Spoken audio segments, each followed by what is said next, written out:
My name is Mark Bly. I'm the Group Head of Safety and Operations at BP, and I led the company's internal investigation into the events surrounding the tragic accident aboard the Deepwater Horizon on April 20th, 2010. As you may know, the Deepwater Horizon drilling vessel was stationed in the Gulf of Mexico on the Macondo well.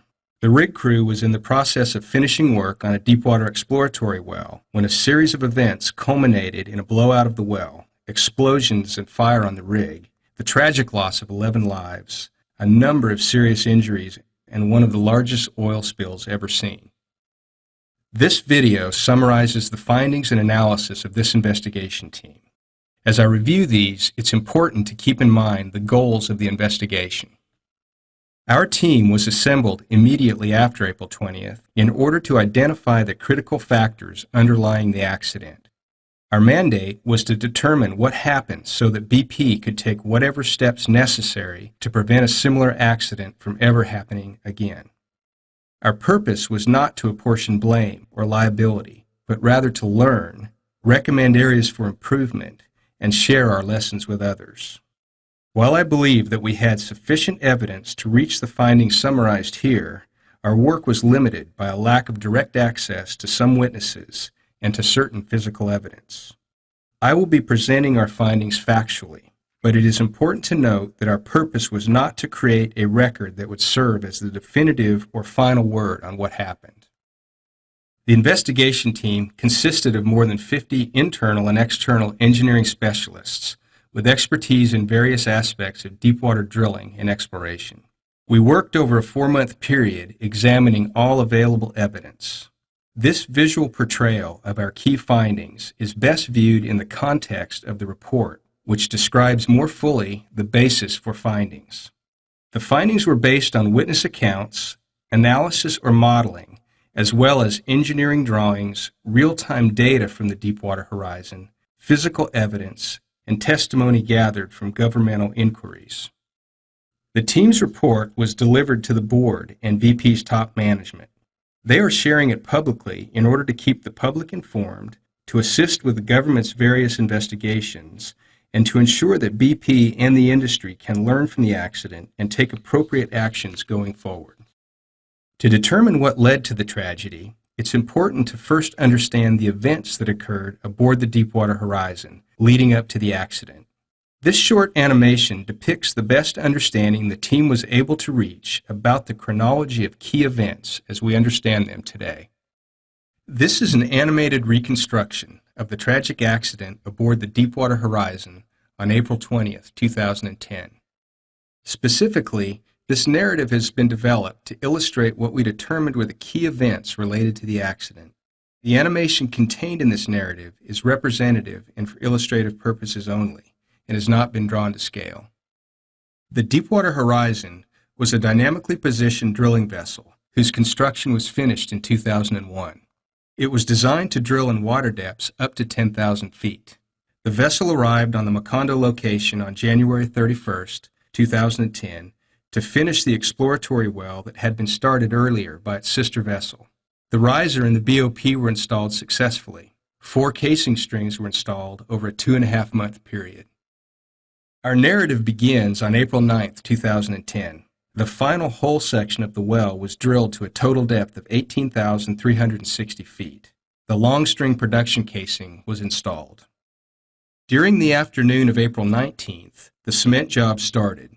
Cement is used as a barrier to seal the wellbore from the reservoir sand. Nitrified foam cement was pumped into the annulus and non-foam cement was pumped into the shoe track. At this point, the pump pressure was bled off and it appeared that the check valves in the float collar were holding. It's now the morning of April 20th. The wellhead seal assembly was installed and tested. A positive pressure test, which is the first integrity test of the well, was conducted by closing the blind shear rams and applying 2,700 psi of pressure. The test confirmed integrity of the blind shear rams, the seal assembly, casing, and top wiper plug. The shoe track, which also plays a key role in isolating hydrocarbons, is not tested because of the presence of the top wiper plug. It's now early afternoon. The drill pipe was run to 8,367 feet in preparation for the negative test. which was the second test of the well's integrity. The test's purpose was to place the well in a controlled, underbalanced state to test all mechanical barriers. It was conducted by displacing some of the mud in the well with a spacer followed by seawater. After displacement, the upper annular preventer was closed. An attempt to bleed the system down to 0 psi was made, but fluid in the riser was leaking past the annular preventer. It's now 17:08. The hydraulic closing pressure for the annular preventer was increased to 1900 psi in order to create a tighter seal against the drill pipe. The riser was filled with an estimated 50 barrels of mud to replace the volume that had leaked past the annular. At 1727, the drill pipe valve was opened and the pressure reduced to 0 by bleeding off 15 to 23 barrels of seawater. It's now 1735. The well site leader advised the rig crew that the negative test procedure needed to be conducted on the kill line to meet permit requirements. The drill pipe valve was closed and the testing reconfigured for flow to be monitored on the kill line. At 1752, the kill line valve was opened. Based on eyewitness accounts, somewhere between 3 and 15 barrels of seawater were bled off. The kill line valve was closed and the drill pipe pressure gradually increased. It's now 1842. Seawater was pumped into the kill line to confirm that it was full. The kill line was routed to the mini trip tank, and less than 1 barrel was bled from the kill line. The flow stopped. The kill line was monitored for 30 minutes and showed no flow, but the drill pipe pressure remained at 1400 psi. A discussion about the source of the 1400 psi took place. It was explained as a phenomenon called the bladder effect. The test was deemed successful. It's now 2000 hours. As part of the normal operations to temporarily abandon the well, the crew began to displace the remaining drilling fluid with seawater. To start this operation, the annular preventer was opened and the well returned to an overbalanced condition, preventing further influx into the wellbore. The displacement continued as planned and the well went underbalanced at 2052. This means the pressure in the well dropped below the reservoir pressure. The well started to flow.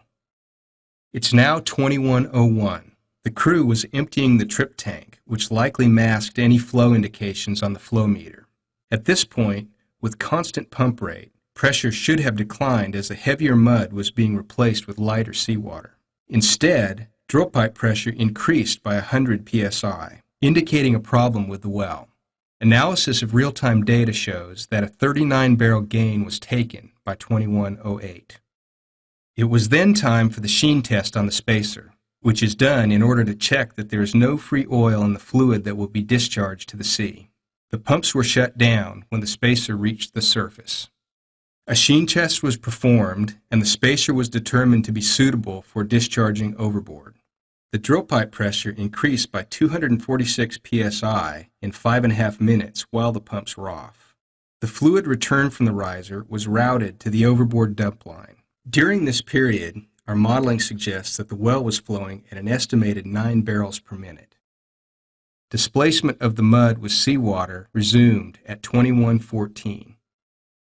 It's now 2131. All mud pumps were shut down. An estimated 300-barrel gain has been taken. Over the next 5 minutes, the drill pipe pressure increased by 556 psi. Rig personnel discussed the differential pressure on the drill pipe. In the next 2 minutes, it appears an attempt was made to bleed the drill pipe, possibly to investigate the differential pressure.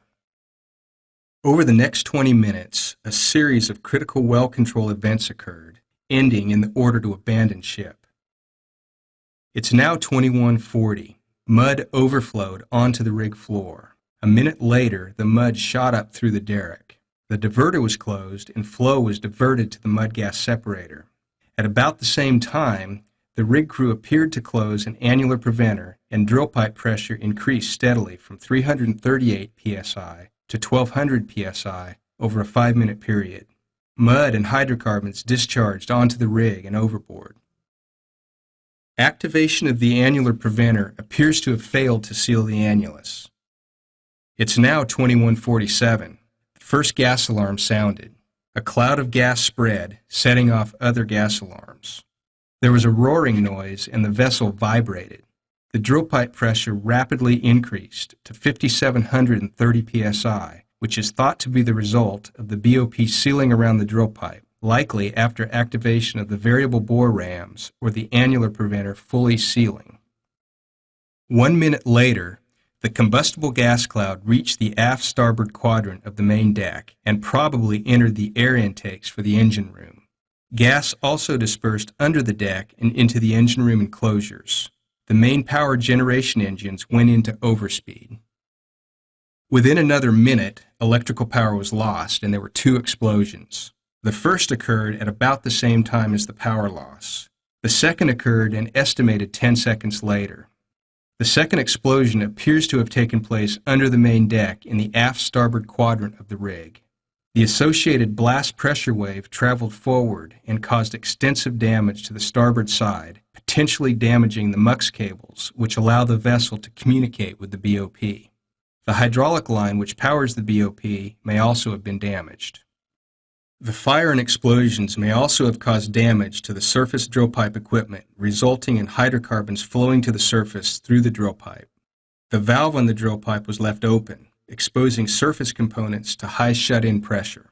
While the BOP had closed around the drill pipe, it did not seal the well, and the subsequent loss of power may have resulted in the rig drifting off station. The drifting rig may have broken the BOP seal around the drill pipe and allowed hydrocarbons to continue to flow up the riser. One or a combination of these events ultimately allowed the fire to be continually fed. It's now 21:52. Over the next 5 minutes, personnel attempted to shut in the well and disconnect the lower marine riser package from the BOP stack. The emergency disconnect sequence for the BOP was activated from the bridge. While lights changed on the control panel, no flow was observed on the flow meters. It appears that the emergency disconnect system did not function. The lower marine riser package failed to unlatch from the BOP, and the BOP did not seal the well. With the Deepwater Horizon unable to disconnect from the well, the order to abandon ship was given at 2200 hours. This animated chronology has shown what we believe happened. Now we'll turn to an analysis identifying the contributing factors. As you'll see, we concluded that there was no single action or inaction that caused the accident. Instead, we found that there were 8 interrelated and contributing factors that led to this tragedy. The first 2 findings of the investigation relate to hydrocarbons entering the well. We believe that the evidence shows that both the annulus cement barrier and the shoe track barriers did not isolate the hydrocarbons, allowing them to flow up the wellbore. The next 3 findings stem from evidence that the rig crew did not observe or recognize that hydrocarbons had entered the well before appropriate steps could be taken to contain them. The negative pressure test conducted in order to confirm well integrity was incorrectly accepted. An influx of hydrocarbons was not recognized until it was too late to prevent the hydrocarbons from reaching the surface because they had already entered the riser. And well control response actions failed to seal and regain control of the well. Our 6th and 7th findings relate to evidence that hydrocarbons came up through the riser and were dispersed across the vessel, creating the conditions for them to ignite. We found that the well flow was diverted to the rig's mud gas separator, causing gas to be vented onto the vessel rather than being diverted overboard. Then, the vessel's fire and gas system did not prevent hydrocarbon ignition. Our 8th and final finding was drawn from evidence relating to the blowout preventer. With the loss of well control and subsequent explosions and fires, the BOP did not seal the well. Each of these findings is explained in greater detail throughout the remainder of this presentation. Our first key finding relates to the cement job. BP relied on the expertise of Halliburton, the cementing services provider, to recommend a cement slurry appropriate for this well. The BP team was responsible for assuring Halliburton's work and accepting its proposal. It was clear from the event that the cement did not isolate the hydrocarbons. The challenge facing the investigation team was to determine what happened without access to actual samples of the cement slurry used in the Macondo well. Therefore, we had an independent laboratory analyze the slurry design and also create and test samples based on that design. Through our investigation of the cement job, we noted the following critical items. First, the high percentage of nitrogen in the foam cement made it difficult to create a stable foam slurry. Second, there were no fluid loss additives used in the entire cement slurry. Third, a relatively small amount of cement was pumped in relation to the displacement volume, increasing the likelihood of cement contamination. And fourth, Halliburton did not conduct comprehensive lab tests that could have identified potential problems with the cement. The independent laboratory constructed representative cement samples based on the slurry design and demonstrated that cement stability could not be achieved. Therefore, we've concluded that the foam slurry likely experienced nitrogen breakout, resulting in nitrogen migration, slurry contamination, and incorrect cement density. Our investigation of the cement job also included an analysis of BP's decision to use 6 centralizers and a long string production casing in the well. We concluded that the long string design itself was sound and consistent with other wells in the area.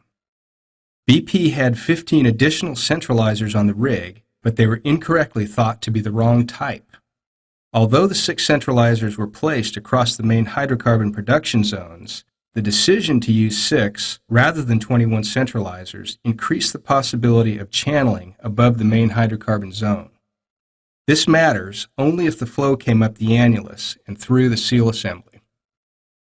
We believe that BP and Halliburton working together should have better identified and addressed the issues underlying the cement job. Improved technical assurance, risk management, and management of change by BP personnel could have raised awareness and led to better decisions regarding acceptance and implementation of the cement proposal. Similarly, with improved engineering rigor and testing, Halliburton could have better identified the reliability of the foam cement slurry and communicated the risks to the BP well team. The investigation team's next task was to determine the actual point of entry for hydrocarbons into the well. We examined and analyzed every plausible entry point. As a result, our second key finding is that the initial hydrocarbon entry occurred at the shoe track and that its mechanical barriers therefore did not isolate the hydrocarbons. Our conclusion is based in part on hydrostatic pressure calculations, well flow modeling, and an analysis of data recorded during the successful static kill of the Macondo well. The shoe track has 2 types of mechanical barriers, the cement in the shoe track and the double check valves in the float collar. The investigation team believes that the shoe track cement failed to act as a barrier.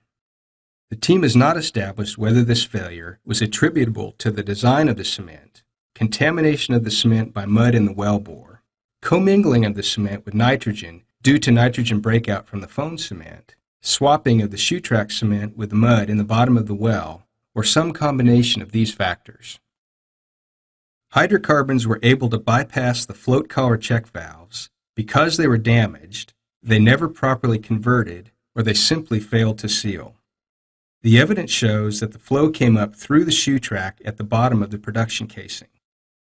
Therefore, the decision to use 6 centralizers likely did not contribute to the outcome. The third key finding is that the negative pressure test was accepted, even though well integrity had not been established. The negative test was conducted to confirm the integrity of the annulus cement, shoe track, casing, and wellhead seal assembly. Looking back, the investigation team believes there were several issues associated with this negative test. First, at the start of the test, the annular preventer allowed approximately 50 barrels of spacer to pass into the BOP. This may have inhibited the pressure readings on the kill line. Second, the bleed-off volumes we examined were in excess of what should have been expected, indicating communication with the reservoir through failed barriers. And third, rig personnel found that drill pipe pressure had increased to 1,400 psi with no flow on the kill line. The investigation team believes this reading should have resulted in further inquiry into the well's integrity. Instead, the abnormal pressure was attributed to a phenomenon called the bladder effect. Ultimately, the negative test was incorrectly deemed a success by BP and Transocean rig personnel. A more detailed procedure would have helped BP and Transocean personnel to implement and interpret the negative test. The investigation's fourth key finding is that the influx of hydrocarbons into the well was not recognized until it had entered the riser. Well control principles rely on early influx detection and effective response. The investigation team examined real-time data from the rig, conducted dynamic flow modeling, and reviewed witness accounts in order to reconstruct the key indications of flow that we believe were not observed or recognized. It appears that there were a number of indicators of hydrocarbon influx that went unobserved or unrecognized. First, from 2058 to 2108, the drill pipe pressure should have decreased. Instead, drill pipe pressure increased by 100 psi at a constant pump rate starting at 2101. By 2108, a 39-barrel gain had been taken. Second, from 2108 to 2114, the drill pipe pressure increased by 246 psi with the pumps off. Pressure should not have changed during this period. And third, by 2131, an estimated 300-barrel gain had been taken. Over the next 5 minutes, the drill pipe pressure increased by 556 psi, again with the pumps off. These indicators should have been observable, but it appears the first well control actions were not taken until about 2141, by which time an estimated 1,000-barrel gain had been taken. The investigation team has not reached a conclusion as to why these indicators were not observed or recognized. We note, however, that simultaneous operations were occurring on board the vessel at this time, including mud pit cleaning and mud pit transfers, which may have masked the indications of a hydrocarbon influx. The fifth key finding is that well control response actions did not regain control of the well. Upon recognizing an influx, the well must be shut in, and if necessary, hydrocarbons diverted safely away from the vessel. The investigation team believes that the response on April 20th was not typical of a rig crew that was aware that a significant well control event was occurring. For example, in retrospect, there was about a 40-minute gap between the first indication of hydrocarbon influx and the first well control response. Roughly 8 minutes later, the first explosion occurred. When action was taken, the diverter was closed and the flow was routed to the mud gas separator. Also, at that point in time, it appears that an annular preventer was activated, but apparently did not immediately seal. The BOP sealed about 6 minutes later. The investigation team believes that the time for effective emergency response was significantly shortened because initial indications that hydrocarbon had entered the well went unobserved or unrecognized. The sixth key finding is that the diversion of hydrocarbons to the mud gas separator resulted in gas venting onto the rig. In a well control event, the riser diverter can be closed and the fluids directed to either the overboard diverter lines or the mud gas separator. Based on testimony and interviews and an analysis of photographs and well flow data, we believe the flow was diverted to the mud gas separator. The mud gas separator is designed to remove small amounts of entrained gas, but not the significant volumes experienced here. Large volumes would generally be expected to be sent overboard via the 14-inch diverter line.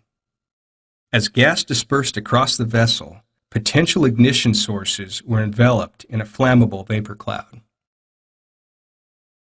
The seventh key finding is that the fire and gas system on the Deepwater Horizon did not prevent hydrocarbon ignition. Gas dispersion modeling conducted by the investigation team shows that rapid spread of gas across the vessel covered the main deck and moon pool areas, overwhelming the secondary protective devices. The investigation team believes that the gas likely entered the engine rooms through the main deck air intakes, resulting in engines going into overspeed. These engines were one potential source of ignition. The eighth and final key finding is that the blowout preventer did not seal the well. The investigation focused on the BOP's emergency systems and why they failed to seal the well after the initial explosion. The investigation team identified issues that we believe interfered with the operation of the BOP. First, the initial explosions and fire damaged the control cables, called MUX cables, and the hydraulic lines. The MUX cables are critical to BOP operation because they provide electronic communication and electrical power to the BOP control pods. This is likely why the emergency disconnect system failed to activate the blind shear ram when it was triggered by personnel on the bridge of the Deepwater Horizon. Second, we believe, based on testing done at the direction of Transocean, after both control pods had been retrieved, that the automatic mode function, or AMF sequence, did not complete. The AMF should have activated automatically, without crew intervention, when the MUX cables and hydraulic line were damaged. At least one operational control pod was required to activate the AMF. However, based on testing, there was a defective solenoid valve in one control pod and insufficient charge on the batteries in the other control pod. We believe that the ROV intervention to simulate auto shear conditions likely activated the blind shear rams, but they failed to seal the well and hydrocarbons continued to flow. The investigation team has not determined the reasons for the failure of the blind shear rams to seal. Presence of non-shearable pipe across the blind shear ram, insufficient hydraulic power subsea, and prevailing flow conditions are among the potential causes of failure. The investigation team also found indications of potential weaknesses in the testing regime and maintenance management system for the BOP. The BOP is a complex device, and more may be known when it is fully examined. In summary, as I noted at the outset, the investigation team concluded that there is no single action or inaction that caused the Deepwater Horizon accident. 8 safety barriers were breached. The accident was the culmination of a complex and interlinked series of mechanical failures, human judgments, engineering design, operational implementation, and team communication. These involved a number of companies, including BP. This presentation of the report's findings is intended as a high-level overview. The full report is available on BP's website. BP's senior management has accepted all of the team's recommendations, which address changes that should be made in drilling and well operations, as well as contractor and service provider oversight. Finally, in the course of conducting the investigation, the team learned of many brave acts by people on the night of the accident.